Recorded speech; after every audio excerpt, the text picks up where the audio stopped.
Lights out, we're underway. Motorsport Republica podcast. James Shaw. T Shavs. What's going on, bro? That was a big weekend of motorsport, wasn't it? But for our listeners, we're running off very little sleep. Yeah, look, it's once a year, 24-hour Le Mans. It's just one of our, guilty pleasures, I suppose. Oh, I said to you this morning, when we're cuddling in bed, I was like, T Shavs. It could go for 48 hours. I enjoy it that much. Yeah, it's so good. I put it in the same category as probably the Tour de France, where you can just sit back and you know it's on, and you know there's something on, and you just love watching it. So, look, it was. We're going to get on to obviously Formula One in Canada, and we'll talk about that in a sec. But yeah, just on Le Mans, it was. It's just such an amazing historic event, and those cars, that category, the hypercar category, is just amazing. Yeah. What they've done with the sport is incredible. It was probably a little bit of a boring race, I'm going to say, in the whole, because you had 23 or 24 hypercars and really one safety car. Yeah. Which is pretty incredible. But yeah, congratulations to the Ferrari, the privateer Ferrari, as we were talking about last night. So factory backing, but awesome for Robert Kubica. He's been through hell and back with his injuries and nearly passed away in a rally crash in Andorra in 2011. So incredible for him to come back on the weekend of Canada, where he had his massive shunt in Canada all those years ago, and then had his first win in Formula One in Canada. So it's something about the Canada weekend that just flows with him, I suppose. Yeah, it's got some Canadian in him or something. Something's looking after him. Poland and Canada, I didn't see the same colour flags, maybe. It is, yeah, you're right. That's autistic thinking of that. But yeah, Poland, Robert Kubica won. I think the Polish team won LMP2. Yes. And so, I don't know, from that wonderful country in Europe that has produced some amazing motorsport stars. So congratulations to them. It was an amazing race and amazing spectacle. I was having nothing but problems with Stan Sport, though. Oh, really? I didn't have any issue. Every 25 minutes crashing. Really? And I put it on Foxtel. The apps on Foxtel was crashing as well. Don't know what was going on, but kept me awake. That's all. Yeah, how fun is it? We'll go into it more later on. Yeah, I could talk about it for a while, but motorheaven.com.au. get around. That's our best friends down there. You know what it's like. Never pay full price there. And free shipping over $150. Yes, and it's super, super fast dispatch. Can we launch the new... we can't say anything can't yet. say it again. All right. Sorry, guys. It's such a big... must be fucking huge. Yeah, it's huge, okay? It's huge. Must be huge. And again, guys, we love the all the love we're getting on YouTube. Subscribers, only up to a couple of thousand subscribers. Instagram's popped off, which we really appreciate. And our Patriots... we appreciate your support as well. Yeah, get around that. Get around our last episode for, I think it was May, whatever last month was, May. All our results for that. Fraud of the month, performance of the month, and a few other things that we like to talk about on there. It's a little bit looser, but we love doing it. And we've actually got for our Patreon another special episode Patreon coming up. Jeez, they're coming quick and fast, aren't they? That's next week we're doing we're dropping 2 a month for the next few months. So... get on board while you can. It's still at a very cheap $2.50 price. Yeah, it's a bit of value. And we like talking about all that stuff, and we know everyone else likes listening to it, so it's fun. So we're going to do a special episode every month, and then our monthly Republica review. Yes. You like that? I love it. All right, F1, Canada. It was bound to happen, wasn't it? These two McLaren boys. Yeah. Bound to happen. And it was an interesting occurrence where probably the best thing to happen for McLaren was Lando Norris admitting fault straight away. Yes. And then moving on to the next round and sort of forgetting about it in the media, because if they were both out of the race, or if it was Lando's fault and Oscar was out of the race, it'd be all hell broke loose in the media right now. So for them, it's probably a good thing. For us, it's great because obviously Oscar now moves roughly 25 points 22, ahead. is it? 22? Yeah, 22 points ahead. You're right, James Shaw. Thank you. 22 points. And then Max is only 21 points behind Lando, and you think the utter domination that the McLaren has shown. Yeah. It's just not enough points where it can be clawed back. So this is not the Red Bull of old, the Adrian Newey era, I'm going to say. So are these upgrades coming for Red Bull that are going to work? Who knows? But it keeps it juicy for us, keeps the championship alive. Keeps Max having a sniff. But going back to your point on McLaren, it was... When it all happened, it was obviously wild, but it was almost a sense of relief of Lando just being like, I know I fucked up. Yeah. 100%. And good on him, because I we've obviously been critical on him at the same time, but good on him for bro. Imagine that you've just had this crazy accident, adrenaline's rushing through, and then it's so easy to put the blame on someone else. But it's actually kudos to him for admitting fault straight away, because I think that would be a very hard thing to do when you've got all that adrenaline pumping through you. You know, you've just realised you DNF'd and your teammates are going to pick up a bag of points on you. So I think it's a really mature thing that he's done. I don't know, maybe I've missed it, but I haven't seen a lot of people talk about it. But I think it's, from maybe a harsher critic of myself, I think it was very mature of him. Yeah, he gained some respect points. Hit the nail on the head there, James. I totally agree. I think it was a very mature thing for him to do it straight away, because good for the team as well. Anyone else on that grid, I'm going to say anyone else on that grid would have been like, oh, he didn't leave me enough space. He turned in on me. Yeah. But when your front wing makes collision with the rear back tyre, there's no real argument there. And people were comparing it to the incident with Button in 2011 with Hamilton, but that was completely different. When Hamilton was pretty much was halfway up the inside and Button closed the door. So, look, racing's racing. At the end of the day, Oscar committed to the inside line. I'm pretty sure that, if Lando picked that outside line, he would have got him. He would have got him the outside, even though if they were side by side through turn 1, turn 2 is an inside. He would have had the inside line. So, just again, Lando, just his racecraft is just the big question, and his qualifying is the other big question. Well, qualifying is the biggest issue. Lando is actually not bad at charging through a pack if he can, or making some old tyres work. It's actually not bad at that, but there's been a few passing incidents where it's either taken him too long or that massive incident there. Like, you're right, he could have gone around the outside and done the business, but the business. But the thing is, he unexpectedly chucked it at the inside of the hairpin, and then obviously that's where the chain reaction happened. So good on Lando for giving it a crack, but I think it was a rubbish move from a professional driver. It wasn't. It was not. It didn't. It was never going to work. Everyone knew it wasn't going to work, and I'm going to say it was actually a bit of a strange reaction though.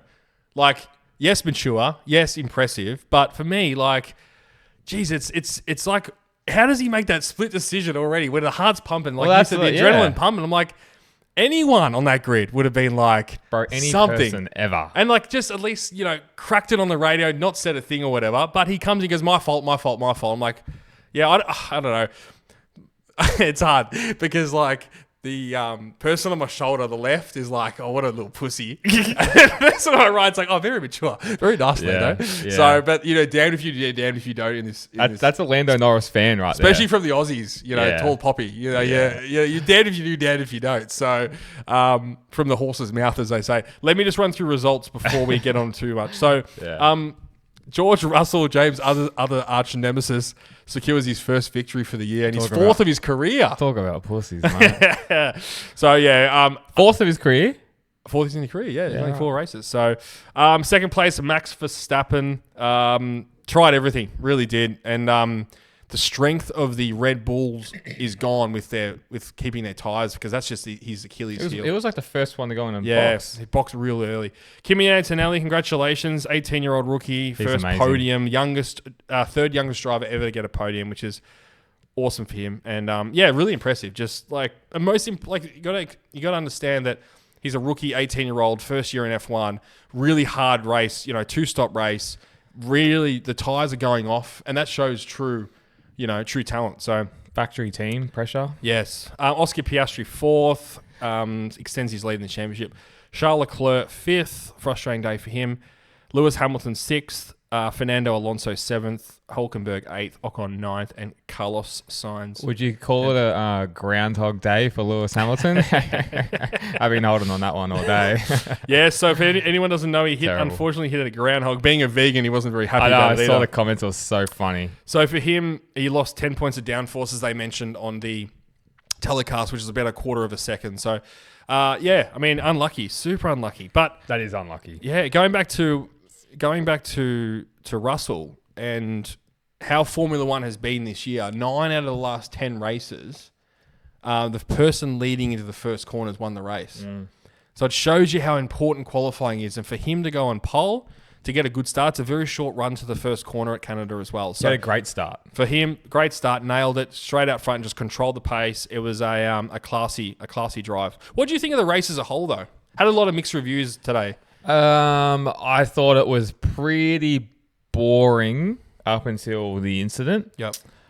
It was interesting for the tyre aspect because you had a few people on different strategies, like Lando and Charles, I think, started on the hard. And then Charles went onto the hard again. They re-put the hards on, and then he was freaking out about that. But the actual strategy, I thought, was, I guess, maybe an interesting part of it, but it wasn't like an overtaking wet dream. It's just they're too big and too fast for Canada. Oh, the big problem is as you would say, is they just can't follow. They're just getting up to the back of cars and they can't follow. And it doesn't matter how long these straights are sometimes. It's a real struggle. And coming to the end of the life of these regulations, it's it's apparent that it's just it's the worst it's been in a long time. So true. The only thing, and I had this note down, and I agree. I don't think the racing hasn't been fantastic at all. Maybe we've just been a bit biased. It's been good because Piastri's obviously winning, and which that's great for us Aussies. But just stepping back away from that for a second, it hasn't been amazing. There's been some good races in there, but the one, I guess, good aspect out of today was there wasn't a McLaren on the podium. So at least it just changed that up a little bit. You had two Mercedes, a young gun rookie, George Russell with his fourth win. It's something different. Max. So it's at least something different. Yeah. I think as well, personally, not being fully involved in the weekend, it doesn't help because you want to know the ins and outs. If you watch all the practices and you watch all the qualifying sessions, I'm sure the guys in Australia and the girls in Australia watching it versus a European race, totally different. Because on a Friday night, you sit down, you watch practice, you get to know what's happening, you get to know the race pace, you get to know who's fast. But when the practice is on at 2 a.m. and 5 a.m., it's just super hard to get into the weekend. And I find that I don't enjoy it as much if I don't know enough about it. Like, I remember watching Le Mans, I watched all of free practice on Wednesday, all of qualifying on Thursday, because I'm like, I want to know everything about everything. Yeah. I want to know who's quick, who's got the race pace, who's got the tyre strategy, who's in what car, because I mean, there's 62 different cars. So for me, it's the thing, it's become a little bit stale with Formula One and the racing I'm talking about. I mean, what's happening next year and the new regulations and stuff is going to be crazy, and we're looking forward to it. That's the big thing. But yeah, it's just got a little bit stale this year, and the only shining light, I think, is obviously that McLaren battle. Yeah, that's what's keeping this. Like, if this was just a one-car domination, then it would be boring. Yeah. But that's the thing I was going to say Ferrari. That's the thing with Formula One, though, is it always goes through this. It does. It's just a sport. It's just a sport. So, but yeah, we've got some exciting rounds coming up. Austria shortly, so there's some really cool rounds coming, and I hope that, I don't know, I just hope there's we've got some battles for the lead, because we finally had the two McLarens come together, but they were battling for 4th and 5th. I mean, who would have guessed that? Yeah, well, and that's a good thing though. Like, I'll take that. Like, it'd be crazy if it was for the win, but it's just good to see at least. Have Mercedes found something, or is it just what is it? It always throws up a bit of a strange result, Canada. So Kubica winning all those years ago, Button winning from the back of the grid, again, wet, so it's hard to say. Recent years, it's been some, normal cars winning the race, but just a different track. Do you reckon street circuits throw up in general different results? There's nothing like Albert Park? There's nothing like Canada, like realistic. Probably Albert Park and Canada are probably two of the most similar, yeah. So, again, and that was a strange result because we had, Ferraris and, we had all different brands and manufacturers competing for it. We had McLaren up in the lead, then Verstappen. So there was a bit of toing and froing there. But yeah, for me, it was funny, Danica Patrick coming out and saying it's not a hard track, and then Rosberg going, it's one of the most difficult tracks because you've only got 8 or 9 corners and you have to nail them. That's what makes it hard. There's nowhere to make time up. If you mark one corner up, the lap's gone. It's funny you say that as a professional PlayStation driver of Formula One. Canada was always one of my favorite tracks because it's very difficult. It was always difficult, but you're right. If you fucked up one of those chicanes, your lap was gone. Exactly right. Yeah. It's a great way of putting it. And you got to take all the curbs perfectly, because that's the other thing. You got to take a lot of curb in a lot of those corners as well. So no room for error. You're still hitting the wall. So Tommy, anyway, I've been looking at getting a new helmet. Okay, right you are. A replica helmet. Okay. So I'm looking at either like a Marc Marquez Shoei Rossi AGV. or controversially like a Nakagami Arai? What do you think? Well, I think Nakagami Arai might be a bad idea because they'd have to build them strong. Repeat hits throughout the whole weekend. That's right. Where would you find something like that? Mate, motoheaven.com.au. They have all the helmet brands that you want. They've got all the racing suits, jackets, big brands, HJC, Shoei, Dainese, Alps. Mate, they have everything. How good's that? That is so good. And I heard there's free delivery over $150 as well. Free delivery over $150. Super fast dispatch, which is amazing all around the country. They do an excellent job. You just check out their Google reviews. It's all 5 stars. It's pretty amazing. They do a great job. Give the people the website. motoheaven.com.au. Check them out. They are the best in the business for all your motorcycle needs. And they've got a parts finder. You can get all the parts you want. Brake discs, chains, sprockets, spark plugs. I know that's all gobbledygook to you, Tom, but... they are the best in the business. Head down to motoheaven.com.au and they will look after you. You're still hitting the wall. Yes, correct. Yeah. Back to Kimi Antonelli. Amazing, just an amazing result. I mean, at the start of the end, there was reported today, putting money on Kimi Antonelli to score a podium before Lewis Hamilton and Ferrari. Oh, yeah. No one would have thought that. So for me, that's very impressive from him. And what he showed, the maturity in the race, again, super hard race with those wearing tires, different strategies, pressure from behind. It's a really impressive drive, and this kid is going to be a world champion. He really, really is. He's impressed me so much this year. So, he just seems like he's made for it. Yeah, as an 18-year-old. So calm and collective, and it's just incredible. So new regs next year. New regs next year. In your professional opinion, who do you think's going to nail them? I'm looking. Someone's gonna. I think, and I've gone on record here, I think Red Bull are going to struggle with the forward powertrains. I just don't think they're going to have the history of the R&D. And this is not coming from any place of knowledge, as in from my point of view. This is coming from just a observer thinking, how are they going to nail the regs straight away, being a new power supply to Formula 1 when they have never made a powertrain for Formula 1. I mean, then obviously they're a little least complicated, but these brands like Mercedes and Ferrari, I mean, they're doing it for so long. I mean, you looked at Ferrari, they've nailed the WEC regs. Nailed it. They've won 3. They came in 3 years ago and won 3 Le Mans in a row. Isn't that wild? Just incredible. Now, that's a whole different aspect because they got balance of performance. There's all these little things that go with that. But for me, I see Mercedes going really well. I see, obviously, Aston Martin going very well with that engine as well. So that's the top 2 for me is Mercedes and Aston Martin. Where did Alonso finish this weekend? 7th. He had a really good race. Yeah, he had it, didn't he? Yeah. And he was 6th for a lot of it and basically just let one of the Ferraris through, or Lando. I think it was Lando through. Lando through, and then obviously Lando didn't finish. So then he finished on his grid spot. So the top 7... Found something, Aston Martin. The top 7 pretty much finished where they started. Thinking about that, yeah. Just about, yeah. What happened to... you might not have seen it, obviously, because Le Mans was on, but do you know what happened to Norris qualifying? No, for me, it was just lack of pace, realistically. And, it showed that McLaren were 4th and 8th, and, they just didn't have the pace. And there's a bit of reports coming out today that did this front wing make a difference? Because we talked about in Barcelona where it didn't seem to make any difference, but maybe we have to give it 2, 3, 4 races to go, well, actually they have lost their, quarter of a second, half a second, however long it is. So were they so dominant in Barcelona because it's such a chassis circuit that it showed more on a circuit like... Maybe. They seemed like they were coming, like the race was coming to them at the end until they had that incident. Yeah, look, if the incident didn't happen, you'd probably think they could have got up to the back of Max, both of them. Yeah. So it could have been a different kettle of fish. And as Martin said on telecast, he goes, they had a briefing in the morning and they pretty much told that everyone that it's going to be a McLaren 1-2. So they had so much race pace and they just mucked qualifying up. So, bro, it's so close. That's the thing. They're so close, these cars.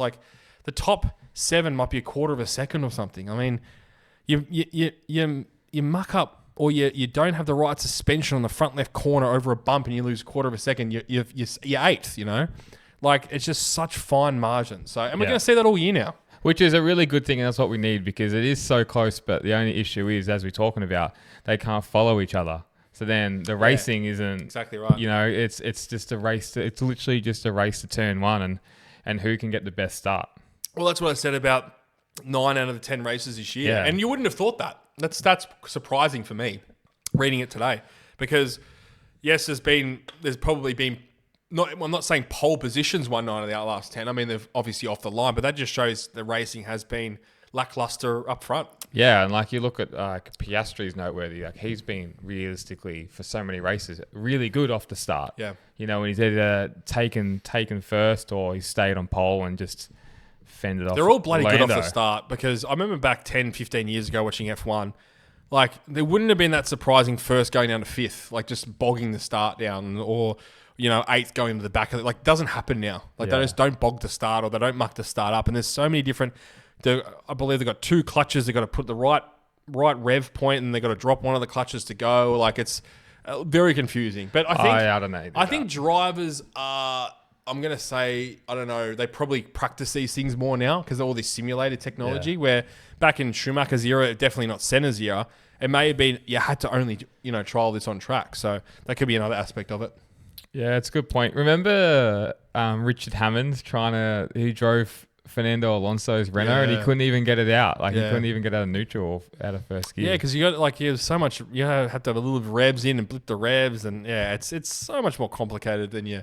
Like I always think of this. Like I'm watching Le Mans and like the GT3 cars look so slow.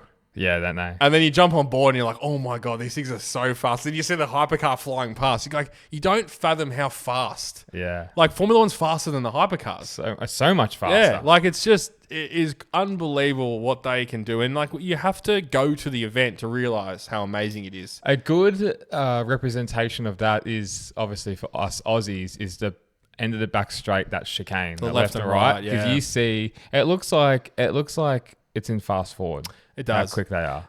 There's a camera from the outside of the track. Yeah, I know what you're talking about. And like they just look. It doesn't look real. It looks like Hot Wheels. Yeah, it doesn't look real. Like, and there's a human body in that going through that force. And your mind has to process that. Like that takes your whole life of go-karting and Formula 3, Formula 2, and everything just to be able to process that. Because we couldn't just jump in that car and. No way anyone could do that. Your mind couldn't process it. And the hardest thing about that, and I think Richard Hammond touched on that, is the braking. Yeah. The braking force is so much on the body that you're like shocked. It shocks you. And you got to press the brake pedal so hard for it to activate. Yeah. I mean, it's just... And they all work their necks. They need like Brock Lesnar necks in there. Yeah, they do. Not weak necks. The F9? Was that his finishing move? The F9? F5. F5.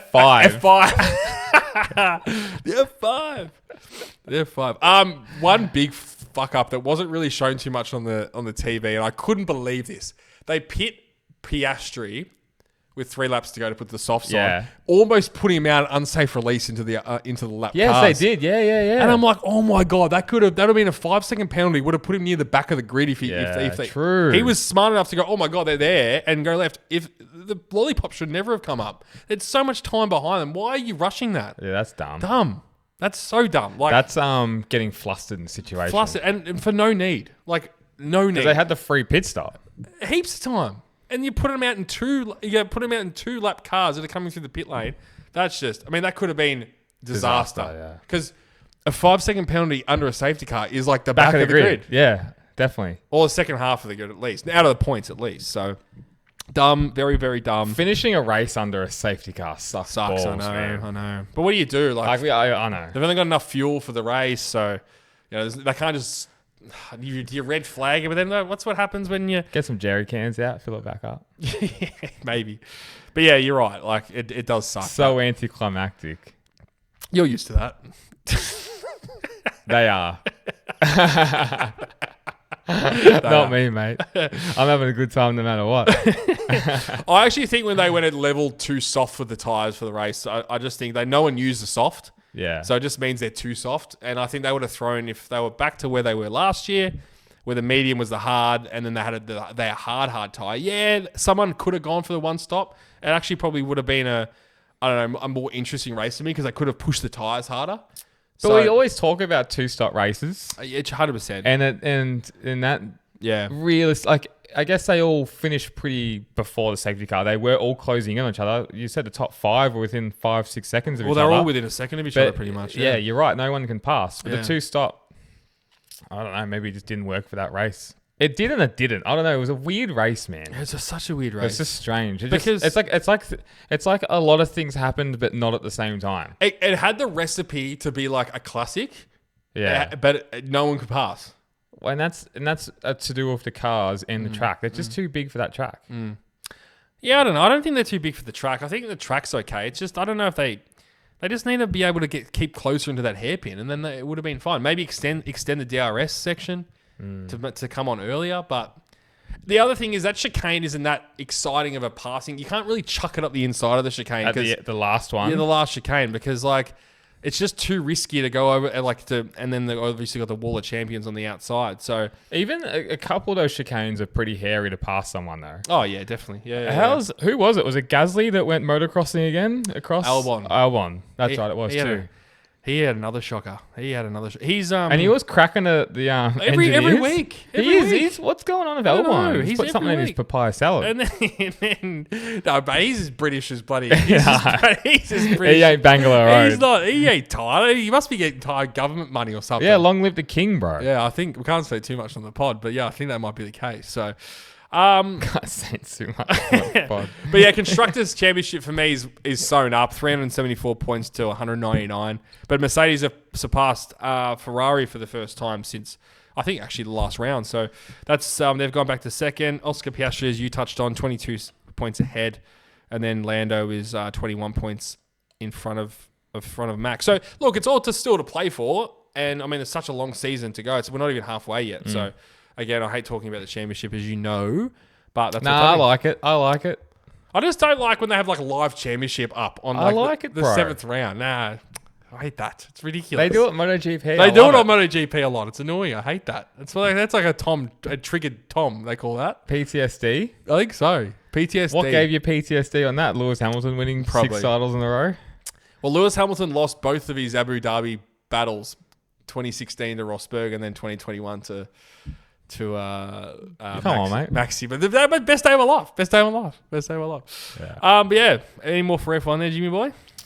Nah, that's all I got. It's not a massive segment on it today, just because, I guess the biggest... Lucky we had the McLaren thing to talk about, otherwise we would have been stuffed. Well, I want to talk about men love lists and women love lists. Mate, well, you've been talking about this. This is called Listy's List. Sponsored by Listy, Ryan List at Motor Heaven. He's going to love this. He's going to love Listy. He's a good bloke. Oh, we love all the Motor Heaven boys. Yeah, they're best. So this is in honor of Listy, because we love lists. The best. I want the fans at home and the viewers of Formula One and the knowledge of 20 to 30 years of history from me, because I don't know about the 60s or the 70s. So don't talk to me about races back then. But I want to know the best F1 races of all time. This is your personal opinion? This is my personal opinion. We like this. So there's lots of classics, and for different reasons. 2021, yes, was an amazing race for me personally, because Max, it would have been awesome. It's awesome for him to win the championship, but it wasn't a classic race. Well, it's not on your list. Not on my list. Wow. Number 1 is Brazil 2008. That's the best one. So that was an amazing, amazing race. So that is... Obviously, Felipe Massa and Hamilton going into the last round. The last corner of the last lap of the last round of the season. And poor Massa. I mean, I just remember his dad in that pits and the joy of his son crossing the line thinking he won the world championship. And then, Hamilton passing Tim O'Glock to secure the title. Devastating moment in the time, but an amazing race in history. Looking back at it. I still think those Toyotas were paid off or something. There had to be something going on there. I like it. Is this the one where Felipe Massa tried to sue F1 or something? Current investigation, James. So everything you have to say is allegedly, okay? So allegedly Felipe Massa is suing Formula One still. Well, what happened? Big Dog Bernie Eccleston's emptying his pockets. So that's actually involving Crashgate in 2008, where Flavio Briatore... And he's back. ...personally told Nelson Piquet Jr. to crash. And then obviously Alonso winning the race. What happened was when that safety car came out, Felipe Massa came into the pits, refueled, and they couldn't get the refueling out, and he left, and he retired from the race. So he's suing F1 that they should have just declassified that race, and if they did, then Massa will win the championship. Flavio Briatore is like a heel Triple H, like coming back in with a sledgehammer and just taking names. That's what he is. Yeah, he's a good one. So Listy's personal favourite, Canada 2011. It's number 2. We touched on that because obviously this is an amazing race in history because first of all, it was, I think, the longest race. It was a 4-hour race. That's wild. 6 different pit stops, drive-through penalties, and then Jenson Button coming from last to first. Obviously had a collision with his teammate that year. Hamilton, we touched on that earlier. Got a drive-through penalty. Passed Vettel on the final lap. Wild. Who was like the man, wasn't he? Man, that was the most amazing race. I remember I think I was working at McDonald's at the time or something, and I had to go to work. And I'm like, nah, I'm not missing this. Like, it was red flag. They were restarting the race. Called in sick. I remember it was like Labor Day or something in Australia. Like, it was a public holiday, I remember. First time and only time ever called in sick? Yeah, I'm not a big calling in sick person. You know that. That's number 2. Number 3, Brazil 2012. Another Brazil. This is another funny moment in history. Another heartbreak for Tom. Another heartbreak for Tom. I'm at Schoolies in the Gold Coast. Okay? Schoolies. OGs will know this one. So I'm out. I'm partying, a few beers. Oh, they were probably like ciders back then because beer was a bit too yucky. But now it's like, in my veins. And I'm walking home. I'm like, I've got to get home to watch the race. The race is on like 3 a.m. Walking home. And I'm like, start jogging because I got to get back to the thing. Surely not. Cop chasing after me, grabs my hands behind my back like this, like James. Kurt Laxell. And he's like, you punched on. You've been punching on with people. We've caught you. I'm like, no. What are you talking about? Trying to get back to the F1 race. Trying to get back to the F1 race. What are you doing? And the other cop comes past. He goes, nah. The guy's supposed to be Maori. It's not him. He's on the pokies. He's on the pokies. So I'm like, what the fuck? I'm fucking 18. I'm like, never been away. I'm 17 at this stage. Yeah. Never even traveled by myself anyway. I'm getting handcuffed anyway. Get up to the room, get it going. It's on Channel 10. Daryl Beatty back in the day.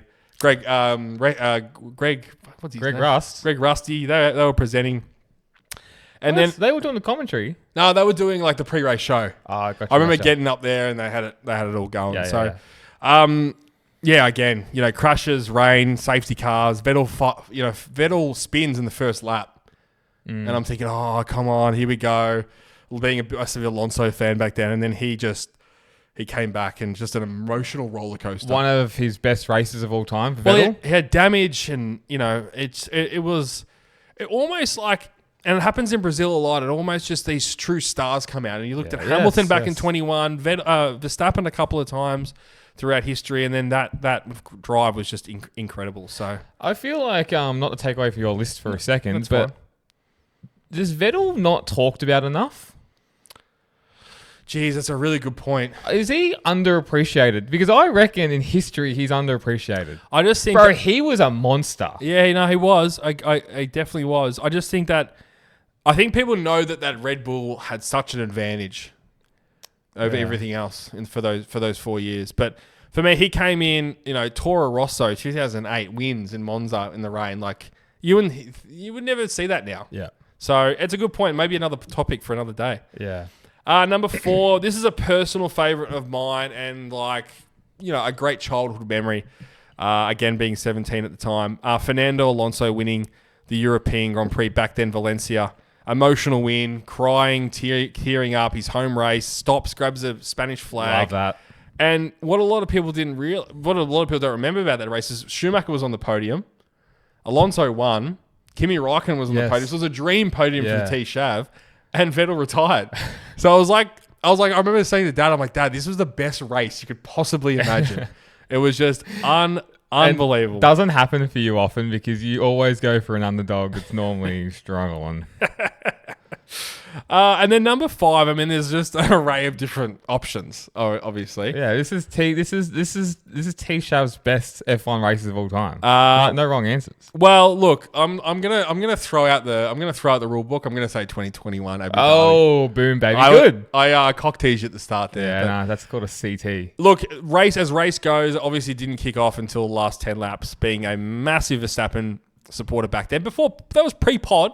pre-pod, so we could have favourites back then. Now we've got to be neutral, which I understand. Yeah, well and truly. But yeah, an amazing race, amazing aftermark. Driving home at like 4 a.m, tooting the horn, waking up all the neighbours. It was a very good time. So kicked off Formula One into the stratosphere. Good luck cutting that one. Yeah, you started from number 1 first as well. Appreciate that. That's really good.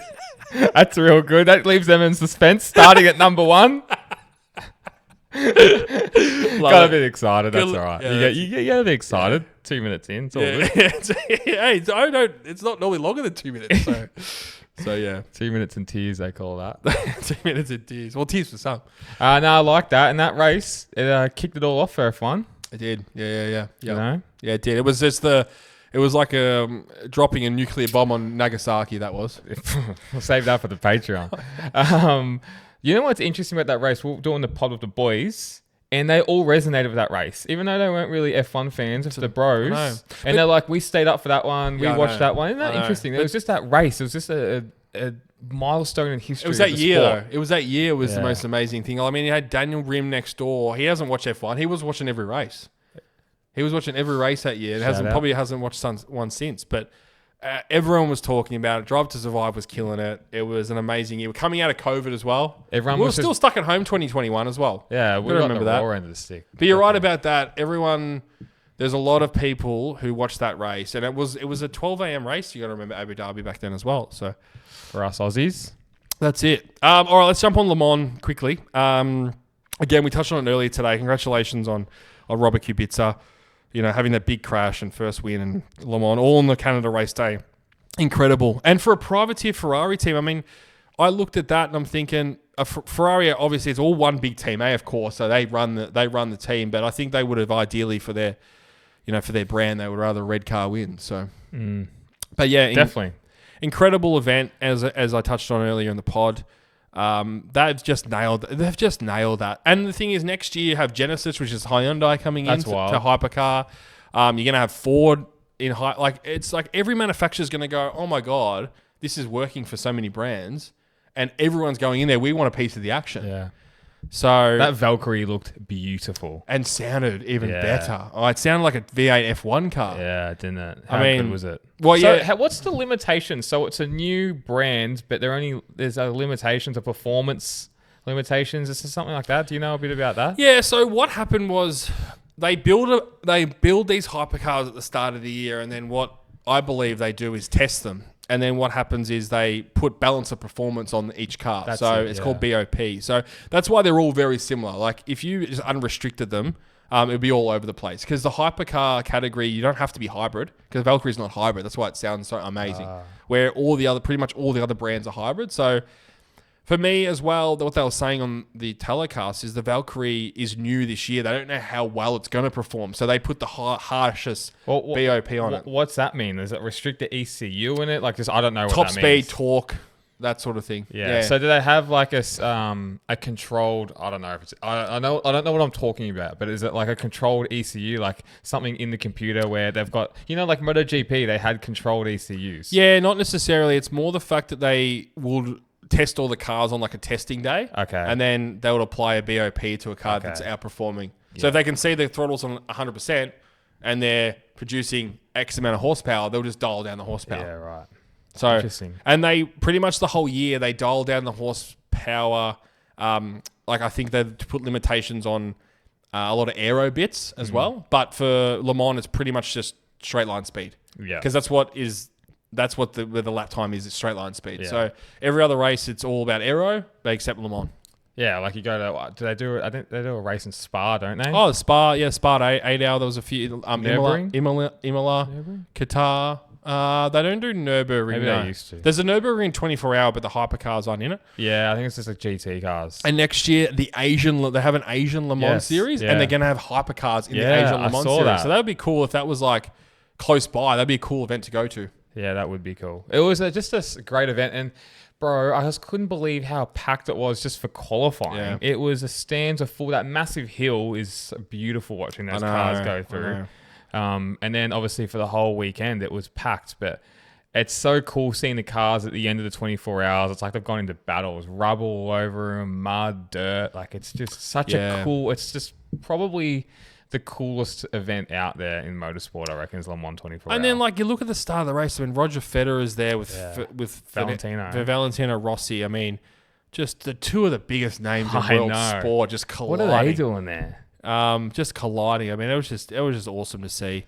And the cars look so good. The cars, probably, I think that Ferrari is, the yellow Ferrari for me is the best looking race car out right now. So, and the front end. And one of the best ever. The great thing about Hypercar is their cars are all based off road cars. Like the BMW, that front grille looks like a BMW. It looks like a BMW. So that's what is so good about, because the LMP1 class they were just race cars. Yeah. Where the Valkyrie is, I'm not sure it is a road going legal car, but you can buy one. Yeah. The BMW, like that, the Porsche, they've made one of them, and it's called the Porsche 963 RSP. Okay. And they built one, and it's for Penske. Oh, really? Yeah, so he's got it. He drives it. He's like he was driving it. And it's all silver. It's like silver, silver, sick. And just looks incredible. So, yeah, they're based on real cars that can be on the road. Yeah. Not necessarily the production cars where you can buy them, but they're real cars that exist. So, Yeah. which I think it can relate to a certain extent to the public, and that's why everyone wants into that category, because it's a brand growing exercise. Because they're like, oh my god, how I love the design of that. You know, the Peugeot, for instance, the Peugeot front and rear grille, they're actually similar to a road car. You can say that's a Peugeot, that's a BMW, that's a Ferrari. That's the thing. So yeah, so exactly, took the words out of my mouth. It's so much more relatable. Yeah. And that's what it's great to see. And even just watching the GT cars go around, obviously spewing for Valentino to have a mechanical and a crash. But yeah, it seemed like a broken something, and then just sailed into the sand trap, unfortunately. And that was it. That was all over Red Rover. So he was leading as well. The car looked really good. It looked great. And like just the wheel of obviously the drivers and the team, but just mechanically, I always get astounded at how they can go for 24 hours. Yeah. And like, I was watching it and it was like 4 a.m. and what might have been one of the Porsches going around, and he was trying to put it. He was like, even the commentator was like, oh, he's like putting in qualifying laps. Yeah, like just going so hard. Yeah, I know. Yeah, how those engines, obviously, like just and the gearboxes and everything stays for 24 hours. I mean, that's where the event started to show that my product can last this long. That was the whole idea of an endurance race back in the day. So, yeah, I mean, it's just. I mean, I think of it like appliances at home. Could I really put my washing machine on for 24 hours? I don't think it would last. I don't think it would last. I really don't think. I don't think I could put my dishwasher on for 24 hours. I just think it would blow. I just got a new dishwasher, by the way. And I still don't think. And it's Bosch, German engineering. I still don't think it would last. But yeah, it's. Well, you wouldn't want an Italian one. I'll give you the tip. Nah, not a fix it again, Tony. That's for sure. That's for sure. Yeah, you're right. It's just and they're going like. And it's funny, like you don't realize how fast they're going until they actually come off, because you're going around the outside of an LMP3 car, and then you sort of lose just a little bit of traction, and you're sailing into the like, oh my god, they're going so fast, you know. So we have to go one day. It's definitely you got to go for a week, I reckon. Bucket list. You get there on like a Monday or a Tuesday, and your qualifying's on Wednesday. So they do practice and qualifying on Wednesday, practice and qualifying on Thursday. Friday's a break. Like just a fan day, and then the race starts on 4 p.m., which I think is probably a bit late. I don't know why they would do it at 4 p.m. on a Saturday. Why wouldn't you do it like a 2 p.m. race? Maybe for the finish. Yeah, it's just a long time to wait around. Because they say those mechanics get up at like normal time, 7 a.m. Yeah, fuck. And they can't sleep. So if we're there, just say on this, just what would we do? How would our sleep schedule be if we went there on the Saturday? I was thinking about this. So it's Saturday morning, we wake up at, let's say, 9 o'clock. Yeah. Let's say 9 o'clock. Yeah. When do we sleep? Well, I think what you have to do is you got to run till like 2 a.m., 3 a.m. in the morning. Yeah. And then you get 4 hours, then you wake up when the sun's up. I think that's the only way to do it, realistically. What about some Ritalin? Get you going? Well, probably. I think you sleep, but you're still wired. Those guys on the pit wall don't sleep. They don't sleep. They're on the whole time. It's crazy. There must be some sort of substance that they have. I'm not saying illegal, but I'm not saying caffeine. But there's got to be something that they're having, because you can't physically do it, James. I'm at 1:30. I'm sitting at 1:30 and I cannot physically keep my eyes open. Yeah, that was like, And what happens in the middle of the night, 3 a.m., everyone in the crowd's going to sleep, because there's still a few flackering people, but you can see there's less people in the crowd. Yeah. And you're sitting there on the pit wall like, oh my God, you'd fall asleep. And the noise would make you fall asleep after a while. How funny was it though? It was like 1 a.m. or something, and then the whole sea of fireworks just went off. And everyone's just like, for fuck's... The commentator come back, he's like, I finished my 4-hour stint. I went to my motorhome, like my eyes just shut, and then boom, boom, boom. I went for half an hour. That's so ridiculous. It's ridiculous. That's like torture. Oh, I couldn't believe it. I just thought it was so funny. 3-4 hours sleep, yeah, right. I guess you'll just pass out eventually because you'd just be partying the whole night. Yeah. Trying to take it all in. Yeah. But you'd wake up on that Sunday so rough. Well, but that's just gonna be a part of it. I'm even rough now. Yeah, I'm rough now. That's the thing. And you're out in the elements. Oh, I but know. you just got to embrace it. It's funny. That's part of the fun. I get up Sunday morning and I'm watching. And I'm like, oh, would I really want to do this? Because I'm like, you'd just be so tired. And you're not even racing. You're just drinking. Imagine racing. I know. I woke up at 7:30 on Sunday morning. I put my phone on, started watching it. It was the first thing I did. I watched it for about 15 minutes. I was like, I fell back asleep again. I'd be fucking useless as an endurance driver. I know. But imagine you do a massive stint. Kubica, I think, did a 4-hour stint pretty much to finish the race, and he looked unbelievably stuffed. Bro, his eyes, I reckon, were getting wider and wider. Yeah. He looked cooked. And he was the fastest driver. They just had to keep him in. So... And then imagine you do that, you come in and you go, oh, you're wide as you finally get to sleep, and then someone goes like this, woke up, he goes, oh, the car's crashed. Yeah. He did some fucking stupid move and crashed the car. The emotion would just come out, and you see that with the mechanics. Everyone's crying because they're all sleep deprived and putting so much into it. They've been there for 2 weeks, a lot of them as well, because they had testing days, and then it'd just be emotional roller coaster, and then you feel so shit, and then it'll be a week later, you'll be like, I can't wait till next year. Yeah. It's just the lure of Le Mans. Yeah. And what about the times where people are in the lead and have a mechanical on the last lap or the last 10 minutes? That's what happened with LMP2. Yeah. I mean, that LMP2 race was you got a drive-through penalty for speeding when you're miles ahead, and then you come back out and you're behind by a minute, and then the car in front, I think, runs wider than gets a mechanical.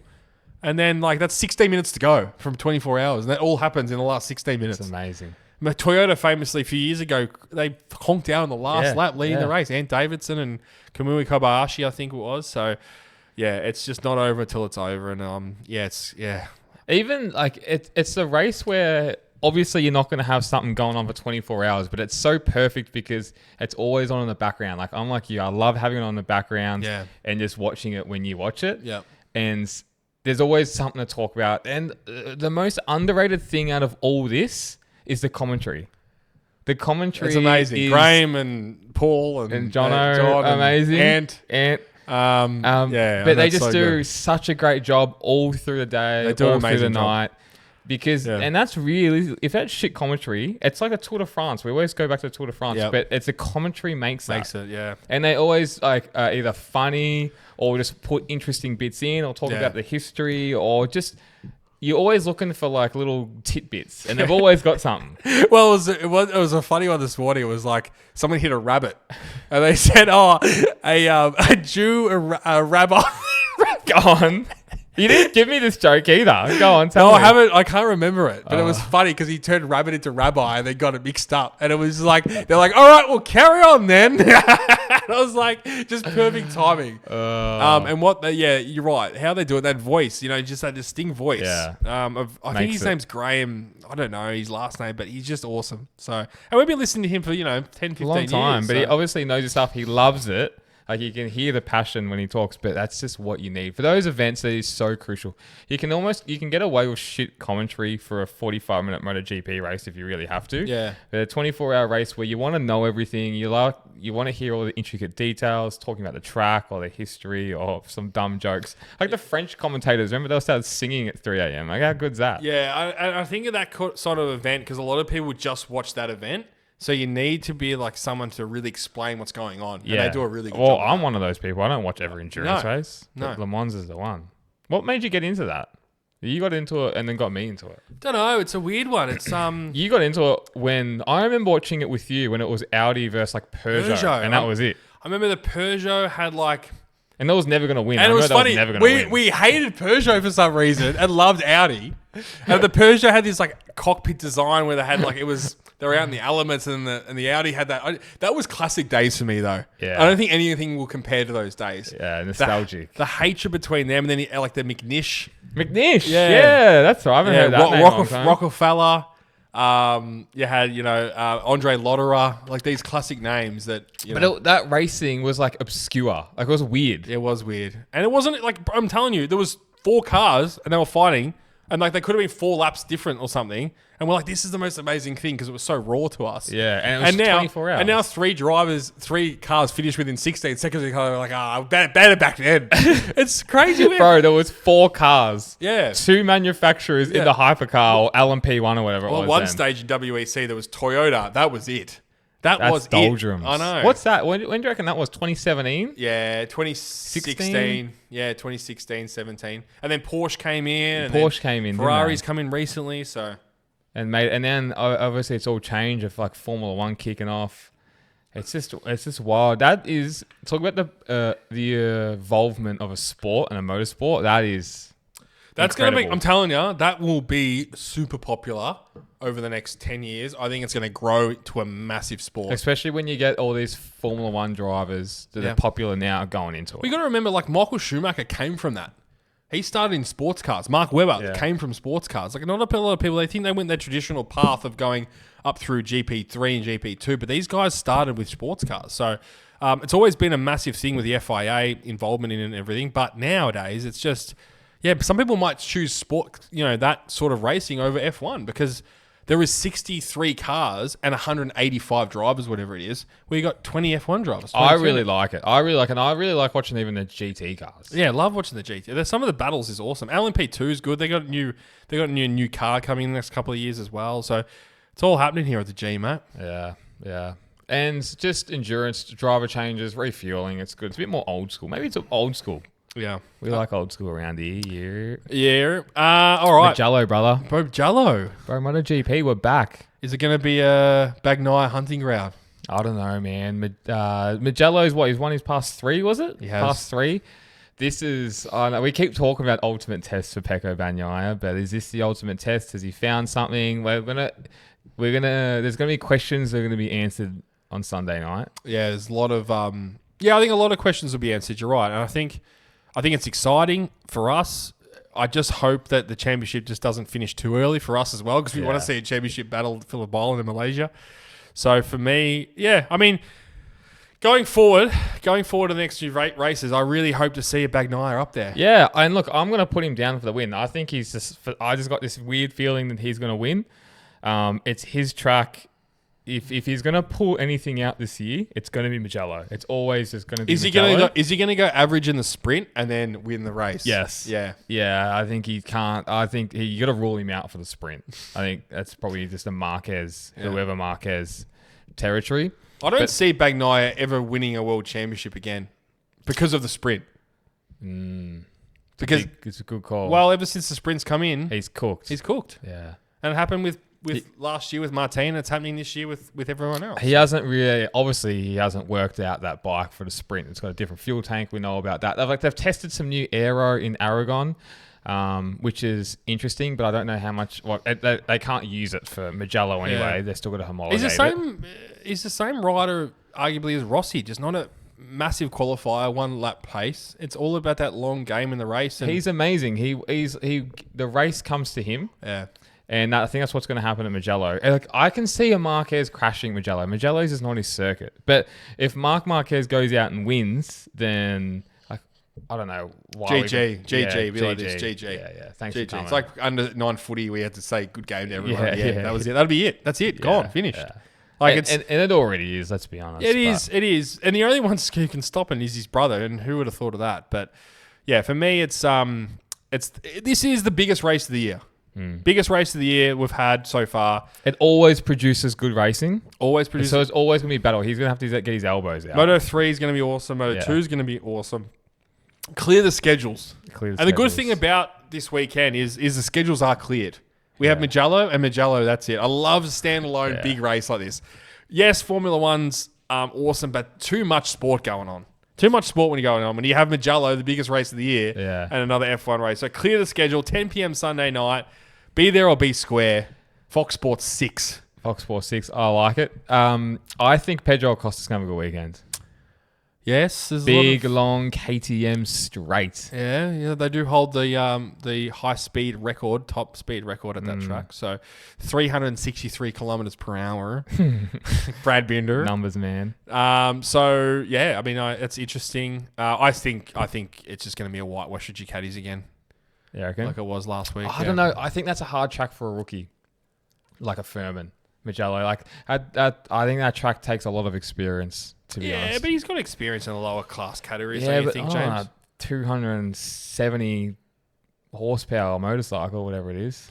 Yeah. You know, that's just a different kettle of fish, and it's a track with balls, man. Like that straight isn't even a straight, and it's got a kink in it, and a little like hill. I don't know what you call it. That front straight, I'm going to say, in that first turn is probably one of the most. It probably is the scariest corner in MotoGP. Yeah, it's that left that it goes over a rise, I Yeah. should say, into San Donato, and you Curdy, you right Did over you there? fart over there, Curtis? Arabiata 1, Arabiata 2. Named after a pasta. Bacchini. But going over that rise to that left-handed kink, and then you got to then turn it into the right at that speed is terrifying. Remember when Michele Pirro had that massive accident? He high-sided, he locked the rear ends. Oh, yeah, it was huge. Massive. And then obviously Marquez had his massive Yeah. crash there.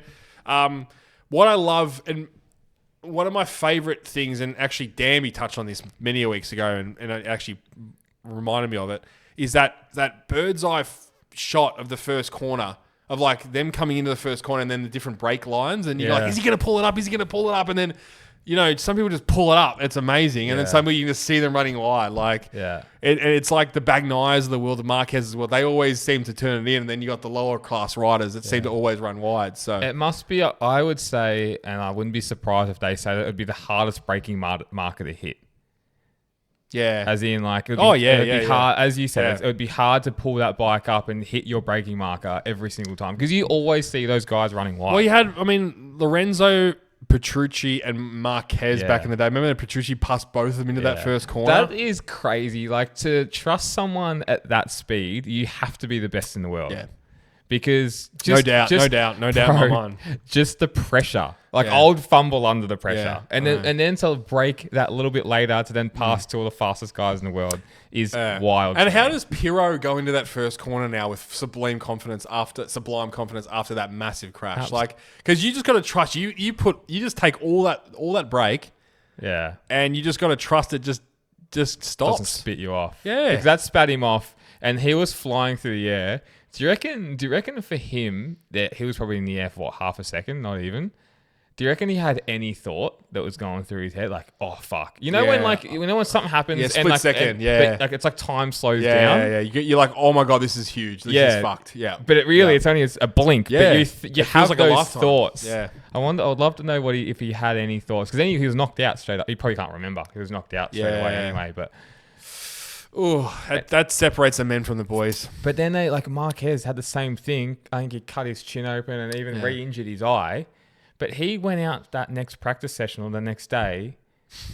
They're not human, bro. They're not human. Crazy? They're aliens, these guys. It's just, they're different species. 340 Ks an hour, whatever it was then. There's no way you could get me back on that bike. There was a massive sidecar crash in there. I don't know if you saw it during the week. It was all over. I was going to reshare it, and I was like, nah, I'm not going to reshare it. And the body's just, the guy survived from all reports. Aussie. They're Aussie, yeah. He's, well, someone commented saying, oh, that's bloody Jono's dad. He races in the fucking local superbike league or something. Oh, no way. Yeah, or the motocross league or something. He goes, oh, they know that. He's like in the clique. So, I mean, that body's spilled out everywhere. That was one of the worst crashes I've ever seen. I would say that's top 3 crash. We rewatched Listy's list. We rewatched Mugello from like when the Kawasaki's were on it from years ago. Remember and it was that huge crash into that first corner. It was the Kawasaki of Nakajima or something. I reckon that was Nakano. Yeah, Nakano. Yeah, God, it was close. He was here. He hit the. It must have been. He hit the Nakano. concrete inside. I'm pretty sure. Yeah, it wasn't him and someone. People gonna be listening now. Yeah, James, come on. Yeah. Hey, Curdy. No, he's offline, mate. Gertie. He's He offline. can't hear us. Fuck's It'll sake. take He you- doesn't have a mic anyway. It'll take him half an hour to find it. Don't stress. Mugello crack. I think he's sleeping. Curtis. No, he's gone. He's gone. When he fixates on anime, that's it. You Yeah, can never yeah. get- he's like a deaf Jack Russell. Can't get him back. He's Like Theo Von. But like, that's just the lure of that track. And then obviously the fans bring a massive thing into it as well. Maybe, I don't know. I'm always interested now with the Mugello fans if they come out, because from all reports back in the day, it was easier to get to. You could better camping regulations, and it was cheaper. But now I know it's a lot more expensive. Price. Well, Curtis' it's more parents regulated. Yeah. Curtis' parents are there. He's heard That pipes up. Fuck's sake. What's happened there? Must have been a break in the anime. Curtis. Yeah, that's amazing. He's like a decibel blockage. It's called. It's any higher, you can't hear anything. Hello, we're Curtis. It's like a dog whistle. Yeah, that's incredible. I've never seen anything like it. But the fans. So I wonder if it's like an expensive thing. I know it's more expensive, Bro, now. it's Rossi. It's Rossi. That's all it is. Okay, you can use that excuse. Why don't they jump on Bagnaio's bandwagon or Bezecchi's bandwagon? They don't have the Riz like the Rossi did. They don't have the Riz. He had the Riz. They had the Riz. The Riz. There's nothing like him. So. You know what's funny about Valentino Rossi? And obviously we're all big fans. We love him. But like over the years working in the bike industry, you talk MotoGP, right? And you talk to people without naming names, but like they're like either reps coming in or customers. Account managers. Account managers, I like to be called. That's funny. And like, you know, you talk MotoGP and they're like, oh, you know, we did a thing with Valentino. Well, we did a thing of Casey, and they tell you spiel.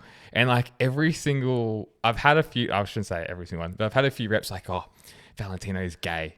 Yeah. I've seen it. You know, I've been to parties and he's talking to boys and stuff. I'm just like, why? If he was, why would you be there? And why are you telling me like it's some crazy big news? Hilarious. But I've heard it for the past 10 years. Yeah, there's a lot of gay rumors about him and stuff. But that's Back in the day, there definitely was. yeah, it's just a weird. I mean, now he's married with a kid. I think. Is she pregnant? Maybe.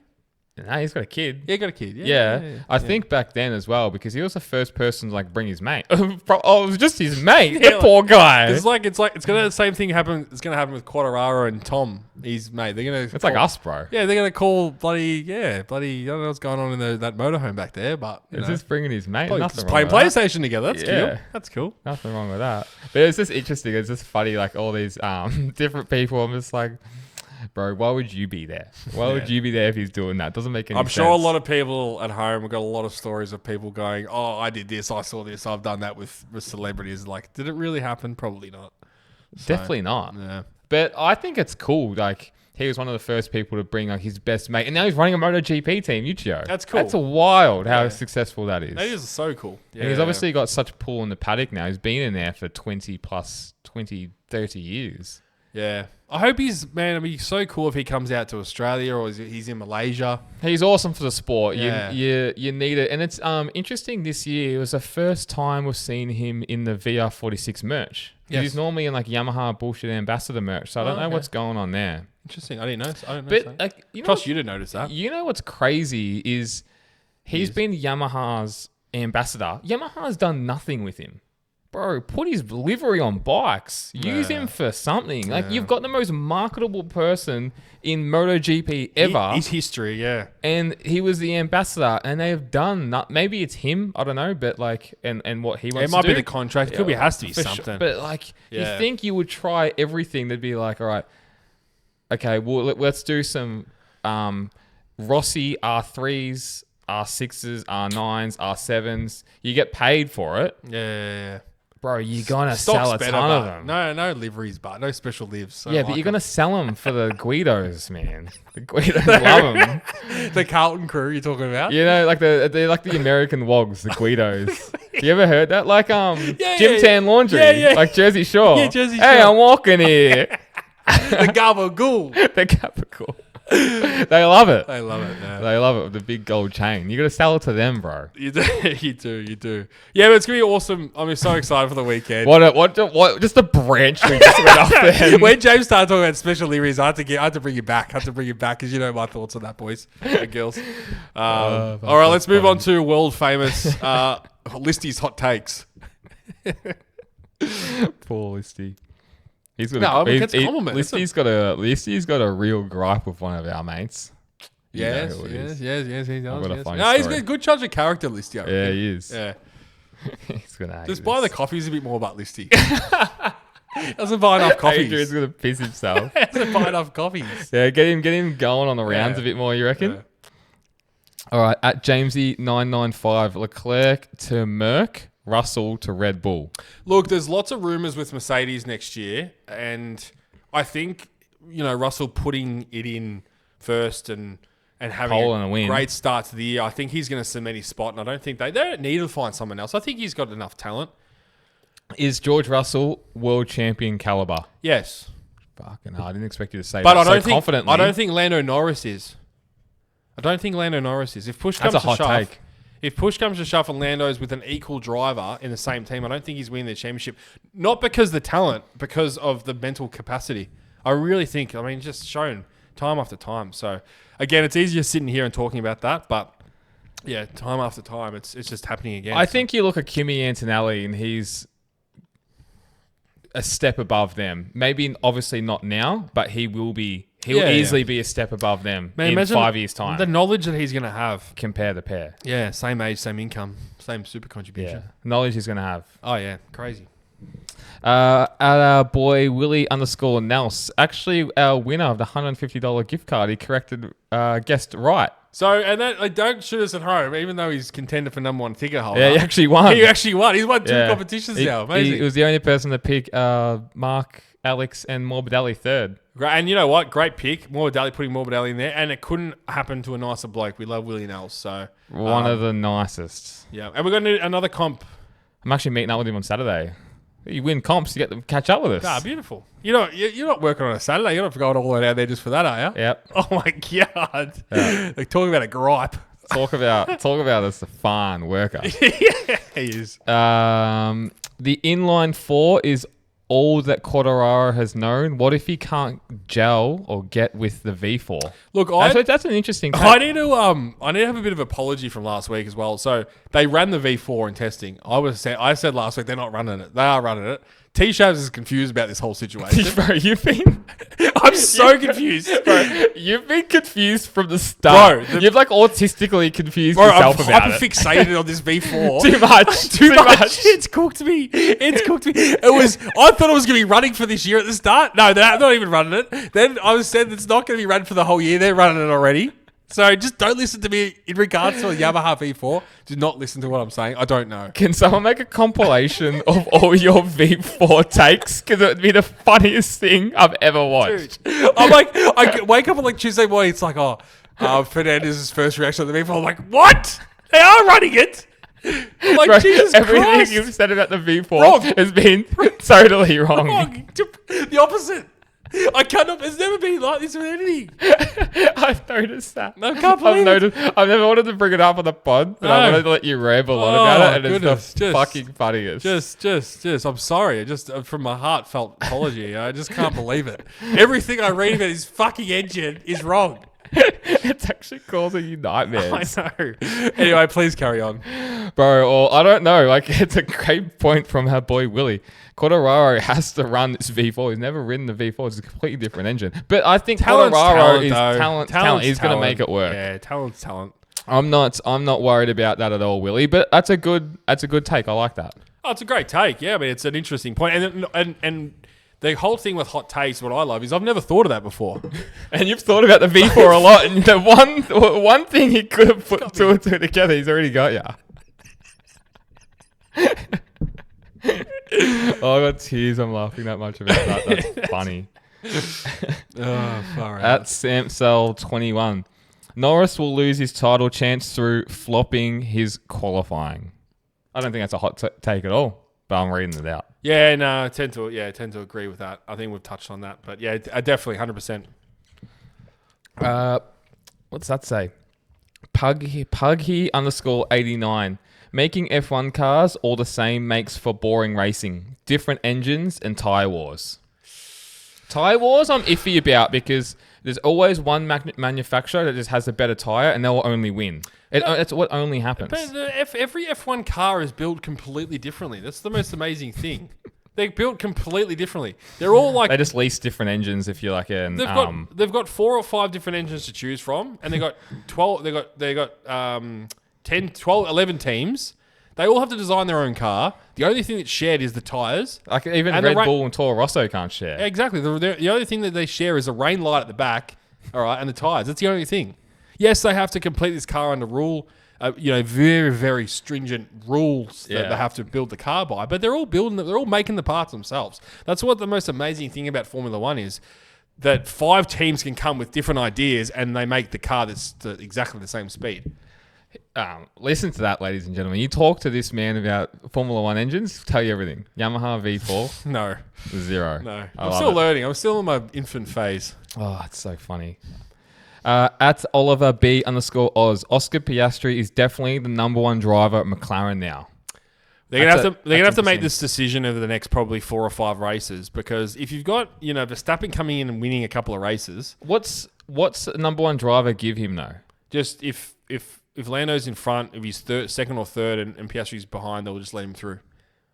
In a lot of cases, I don't think that's going to happen. I don't think they're even going to pick a driver. They've stuck fat on this the whole and I way like through. That. Yeah, it's kudos to McLaren. They've said they're going to run into each other eventually. They've come out and said that.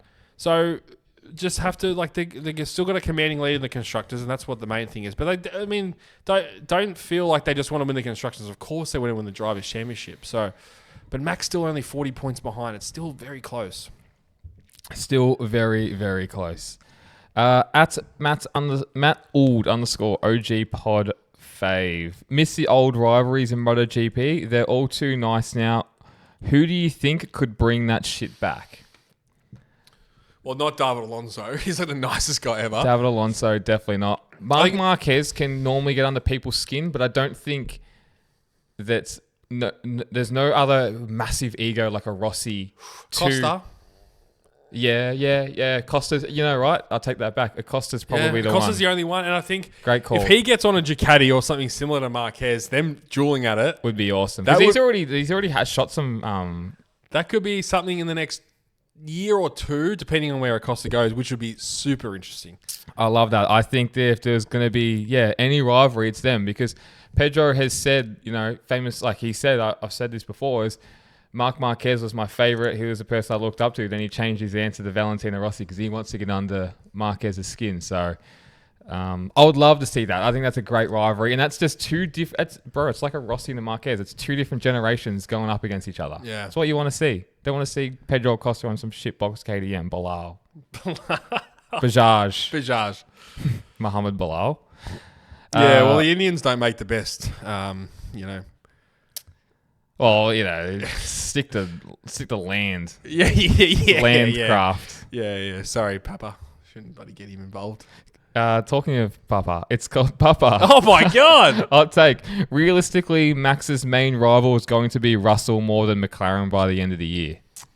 Well, yeah. I mean, if Mercedes have made and we forget about Mercedes a lot when we're talking about it, because we always talk about Red Bull, Ferrari, and McLaren, and then Mercedes seem to be second on the constructors' championship, and Russell looks like he's in good form, and has been there all year, pretty much there or thereabouts, as I like to say. Yeah, James. So. Yeah, it's gonna be interesting. Yeah, I mean, for me, Russell and Verstappen, I was so excited for them to go into turn 1 together. It didn't eventuate anything exciting, but Russell just had the jump, man. Yeah, there's a perfect start. That could have been talk about Nagasaki. That could have been Hiroshima. Well, he would have bullied the fuck out of George Russell, because George Russell's a bit of a puss, man. We know that. One of them are going to be on the grass. I don't know which one it would have been, but it would have been in the grass in the middle of that first and second corner. Yeah. It would have been fun, but yeah, Max just didn't get Max has just been there. He's just been a tiny little bit off this year. Nipping the heels. He's just nipping the heels. Yeah, he's just been a little he's just missing something. But he'll Adrian Newey.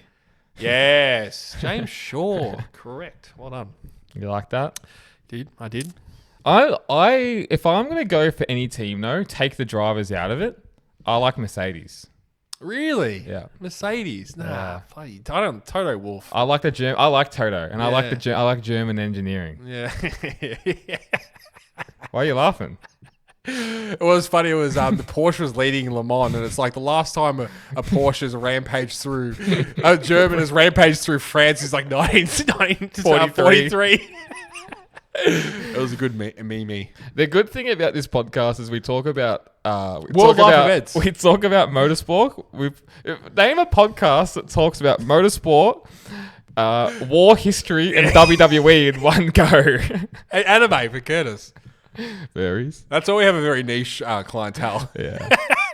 Yeah, we do. We do it our way.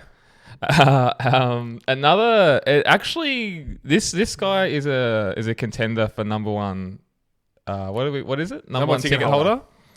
Our boy D Silva 87S, Jason. Yes. Where is he from? He's from South Carolina, the Queen of the South. North Carolina, the Queen of the South. Sorry. The Queen of the South, the Jewel of the South. You fucking nutcase. Changed it up this week for Jason. This is. I'm actually gonna start a bit of a thing here. I'm gonna call this a bit of a Rossi tard alert, maybe a tard alert. Okay. This one. Until Marc Marquez wins a championship on a bike that isn't a front runner like VR46 in 04 Rossi's still the GOAT. Oh wow. Geez, I think what separates Marquez, and I think they're both as good as each other, is coming back from that type of horrific injury is something else. Yeah, 100%. I think Marquez, that whole story of him coming back, as you just said. And mentally, I think he has to be the strongest motorcycle racer to ever race. Yeah. It's a hard one. Time will tell. That's going to be a burning question for the next. He's going to equal Rossi this year, and he's going to overtake Rossi next year. That's all he wants to do. And then new regs. Everyone knows that. And then back to Honda. Yeah, that's a Republica first. Oh, James Shaw. Okay, claim it. That's fine. I claim. I've put my trademark on that one. I've done a T-Shabs Grassini. Yeah, well, that was domination. Matt Stevens, boy, also pod favourites. OG fan. Kubica is the most talented driver to never win an F1 title, T-Shabs. Great. Is that a knee-jerk reaction call? Well, I think Pablo Montoya's up in that same conversation as well. It's those two competed against the best back in the day. Yeah. They were against the best in a lot of races. And yeah, he's very talented. What happened to his arm? He's got half an arm. Like it's crazy what he can still do in a race car. So that's inspiring in itself. Yeah, really. 100%. He came back to F1. Like that was the biggest thing, and he just never had it again, unfortunately. And like, dude, his arm is just cooked, like really cooked. So I'm surprised. Surprised his career is still going and going the best it's ever gone. So yeah, good on him. I mean, that's what's bigger, James, winning a Formula One race or winning a Le Mans 24 Hour? If you had to pick one, this is a great way to finish this episode. If you had to pick one winner, I think it still has to be a Formula One race. Geez, that's crazy. And there's 24 of them a year, and there's one Le Mans, and F1 still has it over. That's how big Formula One is, though. Yeah, I agree. I think you go down in history of being a Formula One race winner than being a Le Mans 24 What hour hurts as well is I associate more the car. Yeah, because there's three drivers. There's three drivers. Yeah, correct. You don't go Kamui Kobayashi one. Yeah, because like I know in my head that the McLaren F1 won in 1995. Okay, in Le Mans 24 Hour. Yeah, couldn't tell you who the driver was. Yeah, but I could tell you in 1996, Olivia Panis won the Monaco Grand Prix. Boom. And that's on that note. Let's mic drop. Mic drop. We'll see you guys next week after Mugello. Thanks, guys. Enjoy, everyone.